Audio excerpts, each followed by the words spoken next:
एक लड़का जो अपनी ही सौतेली माँ के प्यार में पड़ जाता है। एक बार जब उसके पिता किसी काम से बाहर जाते हैं तब ये लड़का अपनी सौतेली माँ के साथ रूम में होता है, लेकिन तभी उसके पिता वापस आ जाते हैं। अब यहाँ क्या होता है ये हम मूवी में आगे देखेंगे। कहानी की शुरुआत एक हलचल भरे बड़े शहर से होती है। जैक्स नाम का एक लड़का उस वक्त जेल की सलाखों के पीछे बैठा हुआ था। 2 साल पहले उसने एक कार चुराई थी और कार वाले मालिक से अच्छी खासी हाथापाई भी कर दी थी। इसी वजह से उसे 2 साल की सजा हो गई थी। जैक्स की माँ बचपन में ही चल बसी थी। माँ का प्यार न मिलने की वजह से उसका स्वभाव काफी चिड़चिड़ा और गुस्सैल हो गया था। कुछ ही दिनों बाद जैक्स की सजा पूरी हो गई और उसे लेने उसका बाप डीन खुद आया। जैक्स और उसके पिता के बीच पहले से ही ज्यादा पटरी नहीं बैठती थी। ऊपर से जब जैक्स जेल में था तब डीन ने बिना कुछ बताए दूसरी शादी कर ली थी। इसी वजह से आज जैक्स अपने बाप डीन पर खूब गुस्सा था। डीन उसे चुपचाप अपनी गाड़ी में बिठाता है और घर की ओर चल पड़ता है। अगली सुबह जैक्स घर पर था। उसकी सौतेली माँ राइली किचन में नाश्ता बना रही थी। टेबल पर बैठते ही डीन जैक्स से पूछता है, अब बताओ आगे क्या करने का इरादा है? जैक्स कंधे उचकाकर बोला, अभी तो कुछ सोचा नहीं है। ये सुनते ही डीन की भवें चढ़ गई। वो सख्त आवाज में बोला, जल्दी से कोई काम धंधा ढूंढो, अगर नौकरी नहीं लगी तो इस घर में भी जगह नहीं मिलेगी तुम्हें। इतना कहकर वो अपना बैग उठाता है और ऑफिस चला जाता है। डीन के जाते ही राइली घर के कामों में लग जाती है। थोड़ी देर बाद राइली झाड़ू पोछा करने लगती है। वो चाहती थी कि जैक्स भी हाथ बटाए। जैक्स ने साफ मना कर दिया, फिर एकदम से बोला, तुम कभी मेरी माँ की जगह नहीं ले सकती। कुछ घंटों बाद जैक्स एक छोटी सी दुकान के बाहर खड़ा था। डीन ने साफ कहा था कि नौकरी ढूंढो, इसलिए वो यहाँ ट्राई करने आया था। दुकानदार को भी एक लड़के की तलाश थी। जैक्स को देखते ही उसने पूछताछ की और फिर बोला, कल से आ जाना। नौकरी पक्की होने के बाद जैक्स सीधा घर लौट आया। अलमारी खोलकर सामान निकालते निकालते उसके हाथ कुछ पुरानी अश्लील मैगजीनें लग गई। उन्हें देखते ही जैक्स का मन डोल गया। वो बिस्तर पर बैठा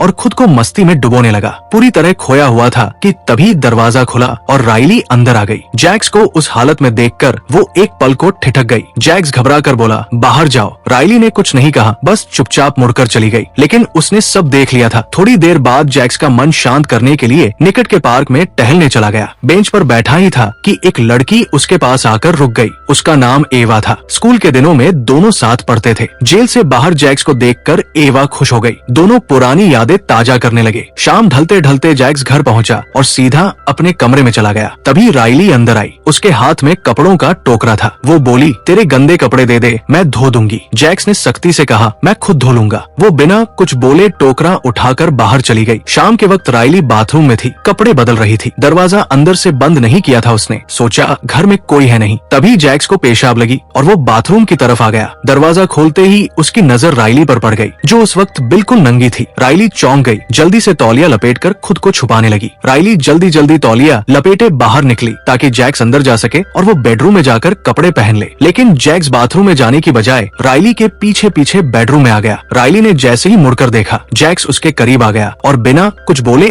उसे किस करने लगा। पहले तो राइली हिचकिचाई, लेकिन जल्दी ही वो भी पिघल गई। दोनों का मन गर्म हो चुका था और वो एक दूसरे के साथ पूरी तरह खो गए। दोनों ने खूब मजे किए, एक दूसरे की प्यास बुझाई। जैसे ही दोनों संभले तभी बाहर से डीन की आवाज आई। जैक्स फटाक से बेडरूम के अटैच्ड बाथरूम में घुस गया। डीन आज ऑफिस से जल्दी लौट आया था, इसलिए ये सब हो रहा था। राइली ने जल्दी से चादर ओढ़ ली और बेड पर लेट गई जैसे कुछ हुआ ही न हो। डीन अंदर आया, फिर वो बाथरूम की तरफ बढ़ा। राइली घबरा गई, बोली, अरे सुनो ना, यहाँ आओ मेरे पास। लेकिन डीन हमेशा की तरह जल्दी में था। वो बस 2 मिनट में ही खत्म हो गया, इसलिए राइली अक्सर असंतुष्ट रह जाती थी। लेकिन अब उसकी जिंदगी में जैक्स आ चुका था, जो उसकी सारी प्यास अच्छे से बुझाता था। जैसे ही डीन काम पर निकलता, दोनों एक दूसरे के साथ वक्त बिताने लगते और खूब करीबियां निभाते। इधर जैक्स की पुरानी दोस्त एवा भी उससे खूब मिलने लगी थी। वो सीधे उसी दुकान पर चली आती जहाँ जैक्स काम करता था। मन ही मन एवा जैक्स को चाहने लगी थी, लेकिन जैक्स उसे सिर्फ अच्छी दोस्त ही मानता था। एक रात दुकान पर देर हो गई तो एवा जैक्स को घर छोड़ने आई। जैक्स उसे अपने कमरे में ले गया और पुरानी फोटो दिखाने लगा। फोटो देखते देखते एवा बोली, मैं तुमसे प्यार करती हूँ। ये सुनकर जैक्स उसके पास आया और दोनों किस करने लगे। तभी राइली कमरे में आ गई। दोनों को साथ देखकर वो खुश नहीं हुई। एवा ने खुद को इंट्रोड्यूस किया कि वो जैक्स के साथ पढ़ती थी। राइली अजीब नजरों से एवा को घूरती रही, फिर चली गई। अगली सुबह जैक्स और एवा पार्क में मिले। मस्ती के बाद बैठकर बातें करने लगे। एवा ने पूछा, तेरी नई माँ कैसी कैसी है? जैक्स बोला, बहुत अच्छी है, मेरा पूरा ख्याल रखती है। एवा हंसकर बोली, कल रात जब मैं तेरे कमरे में थी वो मुझे अजीब नजरों से घूर रही थी, जैसे जल रही हो, मानो मैं उसके बॉयफ्रेंड के साथ हूँ। ये सुनकर जैक्स चुप रहा। वो एवा को सच नहीं बता सकता था। उसे अच्छे से मालूम था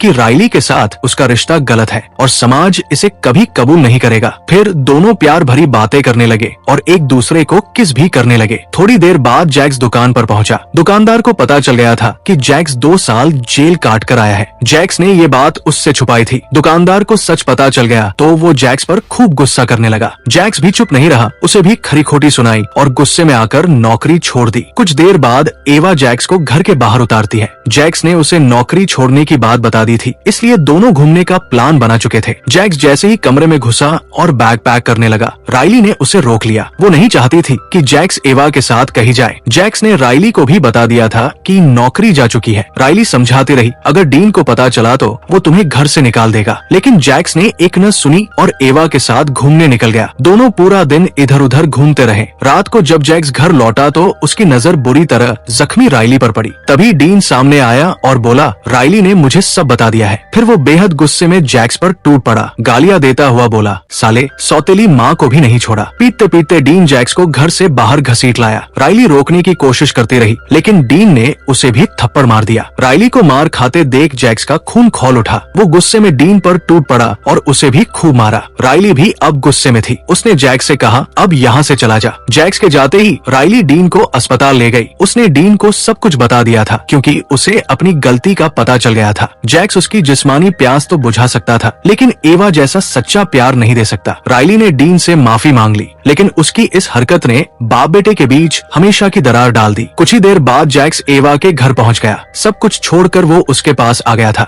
फिर दोनों बस में सवार हो गए। उन्होंने शहर छोड़कर नई जगह जाने का फैसला कर लिया था। जैक्स ने एवा को सारी सच्चाई बता दी थी और एवा ने उसे माफ कर दिया। वैसे जैक्स बचपन से ही थोड़ा संकी था। माँ की मौत छोटी उम्र में हो गई थी, इसलिए उसे माँ का प्यार नहीं मिला। पिता हमेशा काम में व्यस्त रहते थे, इसलिए बाप का स्नेह भी नहीं मिल पाया था। जब जैक्स ने कार चुराई थी तब उसका सबसे करीबी दोस्त भी साथ था। दोनों भाग रहे थे कि गाड़ी का एक्सीडेंट हो गया। उस हादसे में जैक्स का दोस्त मर गया। जैक्स के पास पहले से माँ नहीं थी, बाप का प्यार भी नहीं मिला और अब दोस्त भी चला गया, इसलिए वो ज्यादातर चुपचाप रहता था। राइली के साथ उसने गुस्से में रिश्ता बनाया था क्योंकि वो उसकी माँ की जगह लेना चाहती थी। लेकिन जब एवा उसकी जिंदगी में आई तो जैक्स ने सब कुछ छोड़कर सिर्फ उसके साथ रहने का फैसला कर लिया और इसी के साथ ये कहानी यही खत्म हो जाती है।